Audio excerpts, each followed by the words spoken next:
Hello everyone, let's take a look at the Aquarius New Moon on the 1st of February, which is quite interesting because you will see why. So let's take a look at the London chart and the London placements. I won't actually look at every single new moon and full moon, but whenever I find it interesting, I will share it with you. This video is mainly for my students who actually learned about transcendental celestial objects and about tricks that we use in transcendental karmic astrology. So let's take a look at the new moon.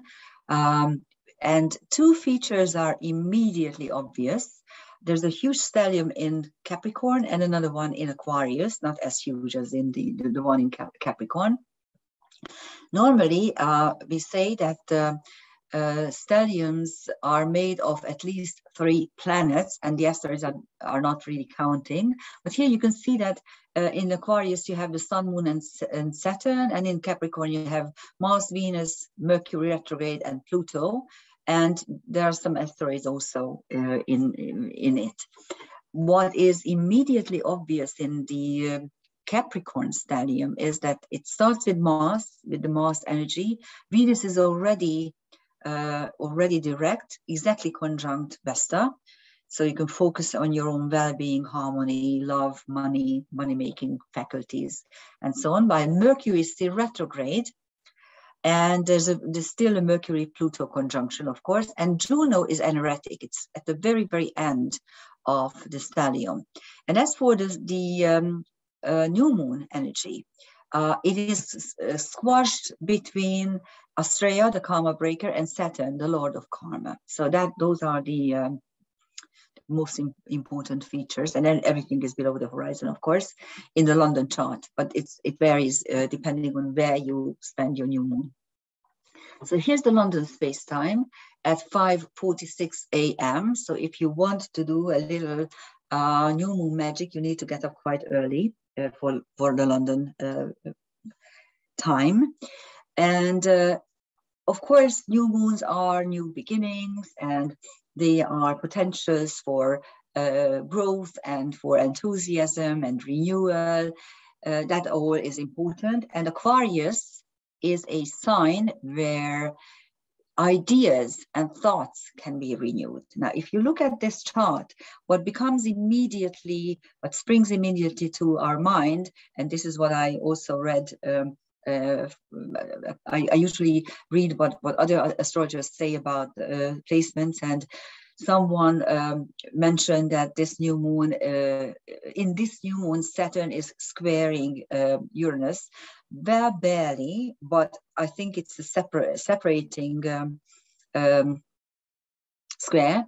And of course, the fact that the Saturn is blocking this new moon, but at the same time Uranus, which also rules the Sun-Moon conjunction and the stellium in Aquarius, wants to somehow blow up the whole thing, is all very important. But look at this placement here. Really, the Sun-Moon is at the midpoint of Astrea and Saturn. Astrea is behind the new moon, which means that karma breaking and destiny changing abilities are backing you, but at the same time Saturn seems to be blocking the whole idea. This conjunction is called a blocking conjunction from Saturn because it actually blocks the two luminaries. But it also says, to me at least, that if we go back to the Chaldean astrology and the Chaldean view, then the Chaldean planetary sequence, then Saturn is the highest vibration of the visible planets. And the ancients thought that it's really the closest to God energy, while mankind is on the level of the sublunar sphere, which is the lowest of the vibration. So Saturn can also be looked at as a very high vibrational but visible, which means 3D reality. But it's the high standards of the ancients. And this new moon can be lived as if something is blocking it, some authority. And again, you can think about lockdowns and about and about things with this pandemic, let's put it this way. And of course, the people are totally fed up and want to revolt. That is symbolized by the fact that the new moon is squared by Uranus, exactly squared by Uranus. So that's an important feature. But at the same time, if you consider Saturn as the basic standards of archaic truths, and if we want to live and live properly, we may have to go back to that and forget the idiocy of today's ideologies, which is completely ridiculous. In the London chart, the new moon is exactly squaring the midheaven and the IC, and of course yours there as well. So I think it is even, this whole thing is even more pointed, or will be more pointed in London. Let's take a look at the transcendental celestial objects involving that are involved in this new moon. And here you have the usual color coding is asteroids are purple and centaurs are blue. And then we are going to look at the fixed stars in a separate chart. So let's take a look what we see here. The ascendant has Mars rising. It's a Capricorn ascendant, and Mars is exalted in Capricorn. So it's a very strong Mars. And at the same time, Metis is also on the ascendant, the Titaness of wisdom. She's actually Pallas Athena's mother. But of course, she doesn't live to deliver her because Zeus tricks her and swallows her when she turns herself into a fly. And the sun moon has Gaia and Nefertiti, Gaia, the earth mother, and Nefertiti, a pharaoh, a female pharaoh. So there's a very strong ruling and feminine energy in this new moon. Austria has Merlin. Saturn has Arthur and Diana, so a king and a goddess of wild animals and forests. And Jupiter has Tisiphone and Artemis. Diana and Artemis are the same archetype. Diana is the Roman version of the Greek Artemis. And Tisiphone is the punisher of hubris. And hubris means to revolt against the wish of the gods. So Tisiphone was the one that he was the divine punisher if you wanted to digress from the divine decree or order. Neptune is on Berenike and Mnemosyne. Berenike is self-sacrifice and Mnemosyne is remembrance. So here you have a double sacrifice energy on Neptune. Pallas Athena has a centaur Borasisi, which is a negative, creative energy when you want to be. It's really the usurper or the bad king, the bad ruler who wants to shine at all costs and doesn't care what is happening to you. And Chiron is on zero, so zero usually denotes that you either can live out of nothing or you can create out of nothing something. So it's the potential to do something in a situation where you don't have any means and there's nothing at your disposal, but you still can manage. That's what it means. And in this case, because Chiron is linked, is conjunct zero, it also means that go back to your karmic wounds and zero them down. Just cancel them out and don't actually lick your wounds. Uranus is on the IC, and I could have made this like in one row, and then we can see the Mercury row. Brilliant me. Okay, sorry. I'm still not very good at this, but you have to bear with me. Sorry. Okay, here we are. So the IC is on Uranus, change, on the home situation, and abundancia, which means abundance. And black moon late in this case is very, very interesting because it's at Gemini 22 degrees, which is a very tightly packed degree for fixed stars, which we are going to look at in a minute. But here it's Thetis, the sea goddess, and Bianor, another negative creative energy. So Boras, Thetis, and Bianor are two centaurs that are linked to the usurper, the bad king, the bad ruler, the monarch who is not dealing with anything but himself. So it's that's what's happening in the bird, if you think about it. And then in the London chart, you have Hygeia, but also Nyx, Shiva, and Homerus. Homerus, the poet, Nyx, the knight, and Shiva with a W, which is the Slavonic goddess of love. So it's a Venus archetype. So it's quite mixed on the midheaven. But Hygeia is there, so the energy or the wish to heal properly and once and for all is also there. And then you have, what do you have more? Okay, you on the ascendant / Mars, you have Metis, but you also have two centaurs, and I don't think I told you about these two centaurs. It is Pholus and Quaoar. Sorry, I made a mistake here. It's Pholus and Quaoar. Okay, Pholus is a centaur, which says that the buck stops here, but it also relates to events and people 4 generations earlier. So it's a very interesting centaur, which goes back to ancient or old times. But also, if you look at its glyph, it looks like a so-called bacteriophage, which is a form of virus. So this is definitely linked to the virus. Pholus featured very prominently in any of the charts of 2019 and 20, whenever the virus did something interesting. So here we have it on Mars. So we have had enough, and we want to do something about it. And Quaoar is one of my favorite centaurs. It is the creation story of the Indian tribe of named Tongva in California. Quaoar is waking up one day in nothingness. There's nothing around him. He's alone and has nothing he can use or utilize except himself, his own physical body and his voice. And he starts to sing and dance. And first he sings and dances into life, the sun and the moon, and then the 3 of them start to sing and dance, and they slowly create the whole universe with its planets, with its stars, and also the planet Earth with everything on it, its seas and oceans and rivers and mountains, and then the Tongva tribe.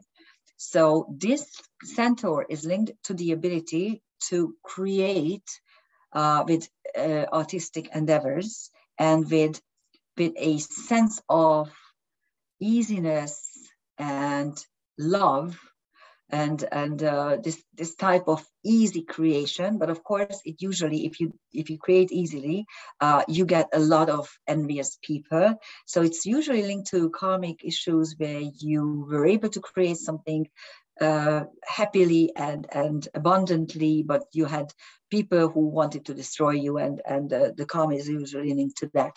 The Venus-Vesta conjunction is on Arachne, so she's the one that Tisiphone is usually punishing, because Arachne is a hubris archetype. She's the one who creates beautiful tapestry, but forgets to thank Pallas Athena for her help, and so then she punishes her by turning her into a big spider. So here you have the person is on Voracisi, the negative hero, who is too full of himself. Arachne is too full of himself and is punished by Pallas Athena. So you see there's an interesting play with these archetypes. And Mercury is still retrograde, and of course there's a triple conjunction involving Pluto, Mercury retrograde, and Juno, and you have Hannibal, the military leader, Heracles, the hero, Helio, who is a positive creation energy, Helios, the sun god. So it's the positive counterpart of Bienor and Borasisi. And then Amicus, who is a centaur, and this centaur is fighting in the battle, and he loses his weapon, and so he dashes into a sanctuary and grabs a candelabra and starts fighting with it. And it's the mixture of the sacred with the profane, and the ability to utilize a sacred object or thing in a very profound situation. And of course, as a result, you have all sorts of karmic issues linked to it when you think it over. And here are the stars. They are always in red, so they are color coded in red. The Ceres Vesta conjunction, Ceres Sedna conjunction. Here it has blue because Sedna is a TNO, so it's a transnatal union. It's a Kuiper belt object. So here you have Jupiter on Sadalajbia. I give you the name of the star, the constellation, and the number is the magnitude. The bigger the number, the less bright the star is. So here the brightest is Capella of Auriga, which is on the black moon lily.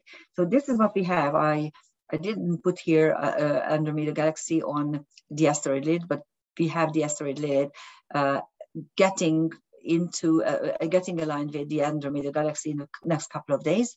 And then Sadalajbia on Jupiter is the gamma star of Aquarius. It can be found in the water barriers, water that is spilled out, and the water, of course, signifies the water of life.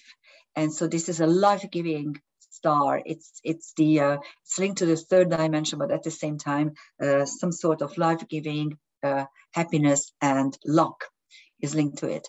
And Andromeda Galaxy is a dimension portal. It's the galaxy that we can see by the naked eye, and it's our nearest galaxy, actually.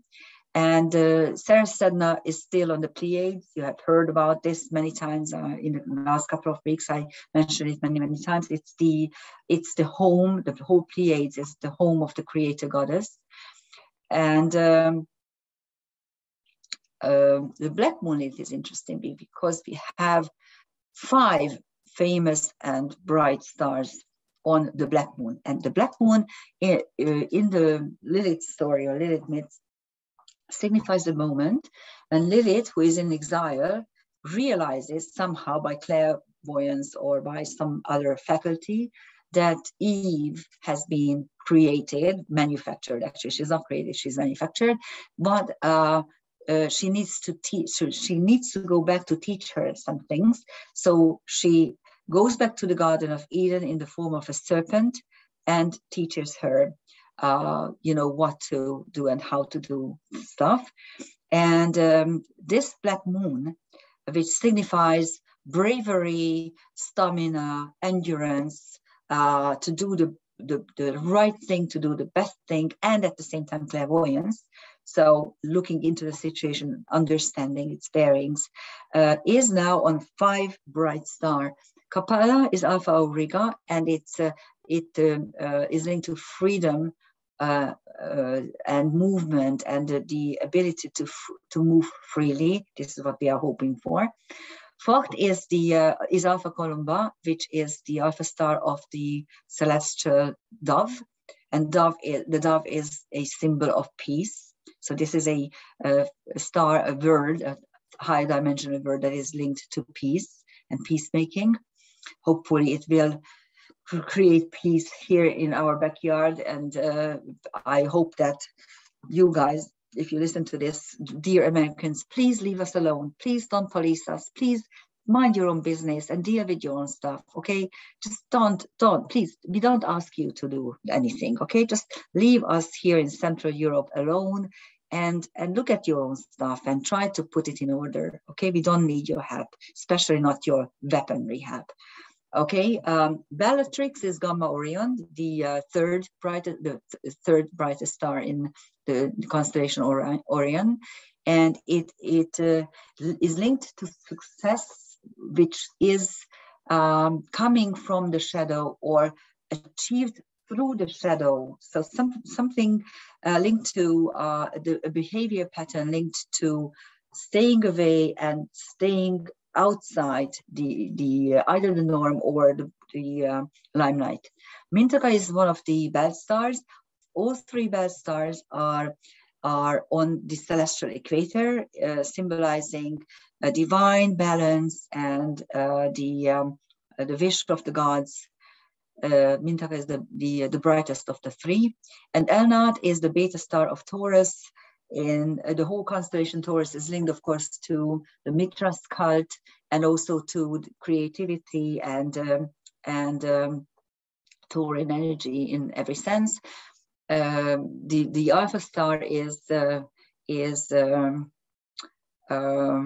more, it's a roller star, so it is linked to success through integrity, and the Beta star is again a shadow star. Usually the Alpha and Beta have this interesting connection that the Alpha, the brighter one, is the successful, unlimited energy, and the Beta star is something that is more subtle and working from behind the scenes or from the shadow, and that's enough as well.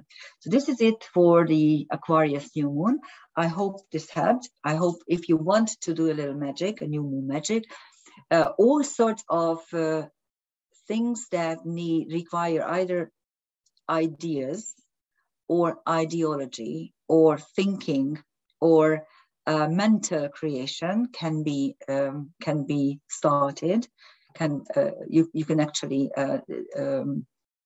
set out to write a book or to make a discussion, a presentation, start to learn or to study something. That's the Aquarius new moon. That's what it's best for. Some kind of mental achievement, and with the pattern, try to think of stuff that is ancient and at the same time can be renewed. That's the key word here. Ancient stuff, the basic stuff of sacred knowledge that can be renewed, but not in a way that it gets distorted, but in a way that it gets back its original meaning. I also often wonder why we have forgotten things that we have known for ages, for millennia. And maybe this is a time to go back to those layers of our humanity. Thank you for listening. A happy new moon. Bye.